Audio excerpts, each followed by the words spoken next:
नमस्कार दोस्तों, हरे कृष्णा, राधे राधे। कैसे हो आप सब लोग? आशा करती हूँ मेरे सारे फ्रेंड्स बहुत अच्छे हैं। आज का वीडियो बहुत विशेष है, पूरा वीडियो प्लीज़ सुन लीजिएगा तो फिर आप लोगों को बहुत ज़्यादा हेल्प हो जाएगा। और हाँ, अगर संभव है तो चैनल को सब्सक्राइब करके रखिएगा और वीडियो को ज़्यादा से ज़्यादा शेयर कीजिएगा। तो देखिए, सबसे पहले शुरू करती हूँ। यहाँ पे ना मैंने हर एक चीज़ की डिटेल्स में बताऊँगी, तो हो सकता है थोड़ी सी वीडियो बड़ी हो जाए, पर डिटेल्स में सुन लीजिए। जैसा भी आपका सिचुएशन है आप उस हिसाब से विसर्जन कर सकते हैं। सबसे पहला क्वेश्चन, विसर्जन हमें कब करना है, यानी कि जो चौकी हमें हिलानी है, उठानी है, वो कब उठानी है। अष्टमी पूजी जाती है तो अष्टमी के दिन ही उठा दे, नौवीं या दसवीं के दिन। तो देखिए, नवरात्रि जो होते हैं माता रानी की 9 स्वरूप की पूजा किया जाता है। तो नवरात्रि के रात तक हमें 9वां स्वरूप के पूजन कंप्लीट होते हैं। इसीलिए आपके यहाँ पे अगर नौवीं या दसवीं जो भी पूजा जाता है, अष्टमी पूजा जाता है, चौकी हमें दसवीं के दिन सुबेरे उठाना होता है। ठीक है, तो अब बाकी अपने अपने जो रीति रिवाज है इस हिसाब से आप कर सकते हैं। जो मुझे बिल्कुल जो सही लगता है मैं वो इन्फॉर्मेशन आप लोगों को दे रही हूँ। ठीक है, तो सबसे पहले हमें देख लेना है कि दसवीं के दिन सुबह सुबह उठ के स्नान आदि करके फिर हमें मंदिर की पूजा कर लेने हैं। और चौकी उठाने से पहले माता रानी की आरती करनी है। एक बार आरती कर लीजिएगा। फिर माता रानी को भोग चढ़ाना होता है। बहुत लोगों के यहाँ पे खोइचा दे दिया जाता है। तो जो भी आपका परंपरा है, जो भी आपका नियम है, बहुत जगह पे मीठा पान खिलाया जाता है, अच्छे अच्छे भोग बनाकर माता रानी को विदाई किया जाता है। तो आप उस हिसाब से भोग भोग चढ़ा दीजिएगा। इसके बाद हमें सामग्री का क्या करना है। तो सबसे पहले जो हमारे चौकी है, ठीक है, चौकी को और कलश को थोड़ी सी हल्की सी हमें हिला देना है। ऐसे कलश को थोड़ा सा हल्का सा हमें हिला देना है। ये हिलाने के बाद कहना है कि जितने जो भी देवी देवता हमारे पूजा में, हमारी इस मंगल कार्य में हमारे साथ आए हैं, उनके आशीर्वाद हमें दिए हैं, वो सभी अपने अपने स्वस्थान में प्रस्थान करें। ठीक है, इसी तरह से भगवान का हमें सबसे पहले विसर्जन कर देना है। माता रानी की मूर्ति अगर आपका पीतल का है, ब्रस यानी कि ब्रस का है, तो आप उनको दोबारा अपने मंदिर में रख लीजिएगा। अगर फोटो है तो मंदिर में रखा रहता है तो मंदिर में रख लीजिए, या तो फिर आप कहीं अगर रखते हैं, सिर्फ नवरात्रि के लिए फोटो निकालते हैं, तो फिर आप जहाँ रखते हैं वहाँ पे लाल कपड़े में मोड़ के बहुत ही प्रेम पूर्वक और सम्मान के साथ माता रानी की फोटो को रख दीजिएगा। अब अगर आपने जो मूर्ति है या फोटो है, ये मूर्ति जो मिट्टी के लेके आए हैं, बहुत लोग मिट्टी की मूर्ति लेके आते हैं, तो मिट्टी की अगर मूर्ति लेके आए हैं तो उनकी बाकायदा विसर्जन होना बहुत जरूरी है। तो दसवीं के दिन आप कभी भी जो है ना, पूजा के बाद कभी भी उनकी विसर्जन कर सकते हैं। गुरुवार के दिन हमारे यहाँ विसर्जन नहीं होता है। अगर किसी वजह से गुरुवार पड़ जाता है तो फिर उनके अगले दिन विसर्जन होती है। ठीक है, ये हो गया माता की मूर्ति। अब जो लक्ष्मी गणेश जी हमने रखे हैं, तो लक्ष्मी गणेश जी हमारे मंदिर में स्थापित हो जाएंगे। और अगर आपने जो गणेश जी अगर नहीं है, उसके जगह पे सुपारी रखा है, तो उनकी भी पूजन आप साल भर कर सकते हैं। लेकिन ऑलरेडी अगर गणेश जी मंदिर में है तो फिर आप उनको नदी में या कोई भी जल प्रवाहित कर सकते हैं, जल में विसर्जन कर सकते हैं। जो नवग्रह है, अगर चौकी है तो चौकी आप मंदिर में रखते हैं तो मंदिर में रखिए। और अगर सिर्फ नवरात्रि में पूजा करते हैं तो लाल कपड़े में मोड़ के पूजा स्थल में कहीं अच्छे से रख दीजिएगा।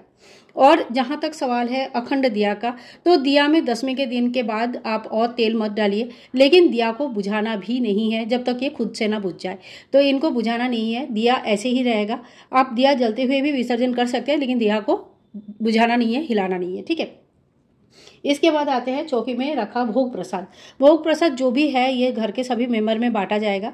और जो सुपारी, इलायची, लौंग, बतासा, ये सारी चीज़ें हमने चढ़ाया था, ये आप चाहे तो अगर हवन में आपने यूज़ कर लिया अष्टमी के दिन तो बहुत अच्छा है। अगर किसी वजह से नहीं किया है तो आप जो लौंग इलायची वगैरह है ये चाय में यूज़ कर सकते हैं। सुपारी वगैरह भी कोई पान खाते हैं, अगर आपके घर में कोई है एजेड, कोई पान खाते हैं तो उनको दे सकते हैं। या आप इन सभी चीज़ों का विसर्जन, भूमि विसर्जन भी कर सकते हैं। भूमि में अच्छे से मिक्स हो जाते हैं तो कोई दिक्कत नहीं आती है, आराम से भूमि विसर्जन हो जाता है। जितना आप ग्रहण कर सकते हैं उतना ग्रहण कर लीजिए।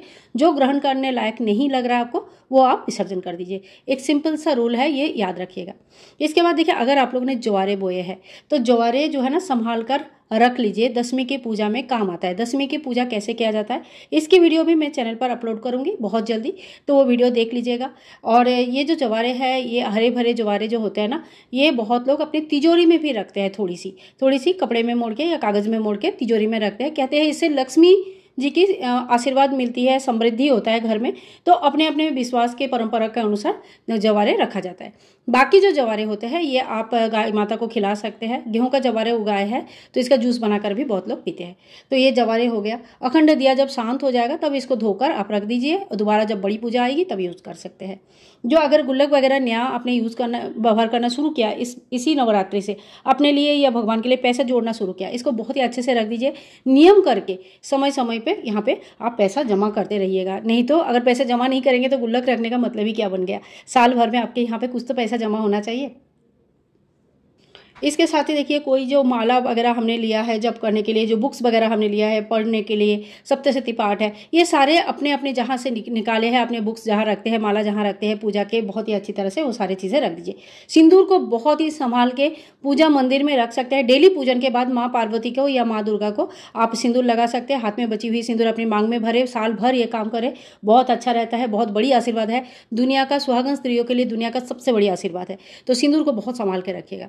इसके बाद देखिए कलश को हमने पहले ही हिला दिया है, विसर्जन कर दिया है, ठीक है। तो जो चुनरी है इसको हम दोबारा यूज़ कर सकते हैं, चुनरी में कोई दिक्कत नहीं है, दोबारा पूजा में यूज़ कर सकते हैं। जो नारियल है इनकी मतलब जो विसर्जन हम करने के बाद ये नारियल बहुत लोग जो होते हैं भोग स्वरूप ग्रहण करते हैं, तो कोई दिक्कत नहीं है, आप तोड़ के इसको भोग स्वरूप खा सकते हैं। लेकिन बहुत लोगों को मानना है कि ये पूजा में हमने रखा था तो इसको नहीं खाना चाहिए, ठीक है। तो देखिए मैं बार बार कह रही हूँ, अपने अपने घरों का और अपने अपने मन का जो भी परंपरा है उस हिसाब से ही आपको काम करना है। आपका आत्मा जो कहते हैं आप वैसे कर सकते हैं। तो बहुत लोग ये कहते हैं, इसीलिए क्या करते हैं, नारियल को भूमि विसर्जन करते हैं, बाद में इसमें से पौधा आ जाते हैं, और वो भी एक बहुत अच्छा ऑप्शन है क्योंकि आप एक पेड़ लगा रहे हो, तो ये कहीं ना कहीं एनवायरनमेंट को बहुत ज़्यादा सपोर्ट करती है। तो दोनों ऑप्शन बहुत अच्छे हैं। आप चाहे तो खा सकते हैं इसको प्रसाद स्वरूप, या तो आप पेड़ लगा सकते हैं, भूमि विसर्जन कर सकते हैं। जितनी भी चावल है, जैसे हमने अष्टदल कमल बनाया है, पूर्ण पात्र रखा है, अगर आपने चावल से ये नवग्रह बना के रखा है तो ये सारे चावल इकट्ठा कर लीजिएगा। इसके साथ थोड़ा और भी चावल मिलाकर आप चाहे तो चिड़िया को डाल सकते हैं, ठीक है। चिड़िया को डाल सकते हैं, मछली को खिला सकते हैं, मतलब चावल का आप कोई ऐसा यूज़ कीजिएगा ताकि चावल का यूज़ हो जाए। कोई भी चीज़ इसमें हमें सिर्फ ऐसा ही फेंकना नहीं है, ठीक है, क्योंकि ये पूजा पाठ में काम आने वाली चीज़ें हैं। चीज़ों का मजाक नहीं बनाना है, हर चीज़ हमें ढंग से यूज़ करना है। अब जो हमने श्रृंगार की सामग्री जो चढ़ाया हुआ है, ये श्रृंगार की सामग्री दान किया जाता है। अगर आपने खुद के लिए अलग से चढ़ाया है तो वो आप यूज़ कर लीजिएगा, जितना दान के लिए चढ़ाया है वो दान कर दीजिए। अगर अलग से नहीं रखा है तो इसमें से एक दो सामग्री आप अपने लिए रख दीजिएगा, माता रानी के आशीर्वाद स्वरूप, जैसे सिंदूर रख लिया या मेहंदी रख लिया या बिंदी रख लिया, और बाकी जो है किसी सुहागन स्त्री को दान किया जाता है। घर से बाहर ही दान किया जाता है, घर के अंदर ही बहुत लोग दान कर देते हैं, बड़े जेठानी को दे दिया, सास को दे दिया, उनको आप वैसे ही दीजिए, खरीद के दीजिए। लेकिन जो दान होता है, दान घर के बाहर के लोग, जरूरतमंद व्यक्ति को दान किया जाता है। ब्राह्मण की स्त्री को, पुरोहित के स्त्री को, या कोई सुहागन बाहर के जो लेडीज़ होते हैं उनको दान करना ज़्यादा अच्छा माना जाता है, ठीक है। तो ये हो गया हमारा जो सुहाग सामग्री है उनका। तो लगभग मैंने सारी चीज़ें बता दिया है। अब जो हमने यहाँ पे आसन वगैरह बिछा के रखा है, ये आसन हमें क्या करना है, इनका दोबारा हमें यूज़ कर सकते हैं। तो इनको आप अगर वेलवेट का है तो पोंछ लीजिएगा अच्छे से, क्योंकि वेलवेट ख़राब हो जाती है, अगर बार बार धोएंगे तो वो ख़राब हो जाएगा।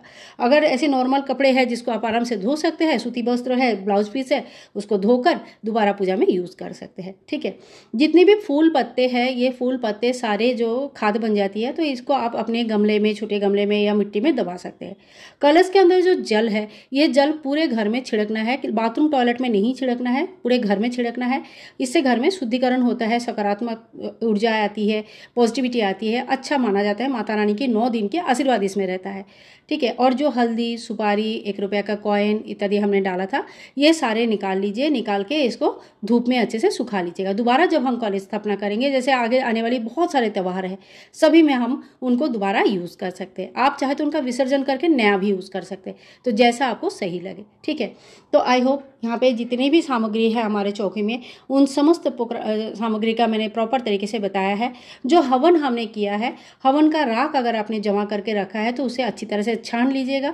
जो छाना हुआ राख बचेगा, इसे भस्म के रूप में आप चाहे तो भोलेनाथ की पूजा के लिए यूज़ कर सकते हैं, बच्चों को टीका कर सकते हैं, या अगर ऐसा कुछ नहीं करना चाहते हैं तो जो भी राख है वो आप अपने पौधों में डाल सकते हैं। ये बहुत अच्छा खाद बन जाता है, क्योंकि उसमें या तो गाय के गोबर का जो उपले होते हैं उसे जलाकर हमने हवन किया होगा, या तो हमने लकड़ी जलाकर किया होगा। दोनों ही जलने के बाद जो राख बनता है, ये मिट्टी के साथ मिक्स होकर पेड़ पौधों के लिए खाद के हिसाब से काम करता है। तो ये हो गया हमारा संपूर्ण चौकी का विसर्जन। विसर्जन हम फिर से बता रहे हैं, 10वीं के दिन सुबेरे करनी होती है, ठीक है। तो अगर आज की वीडियो आप लोगों के लिए हेल्पफुल है, अच्छा है, तो आप प्लीज़ वीडियो को लाइक कीजिएगा, ज़्यादा से ज़्यादा शेयर कीजिएगा, और इसी तरह का हिंदू तीज त्यौहार का और भी वीडियोज़ देखने के लिए चैनल को सब्सक्राइब करके रखिएगा। मिलूंगी नेक्स्ट वीडियो में, तब तक के लिए हरे कृष्णा, राधे राधे।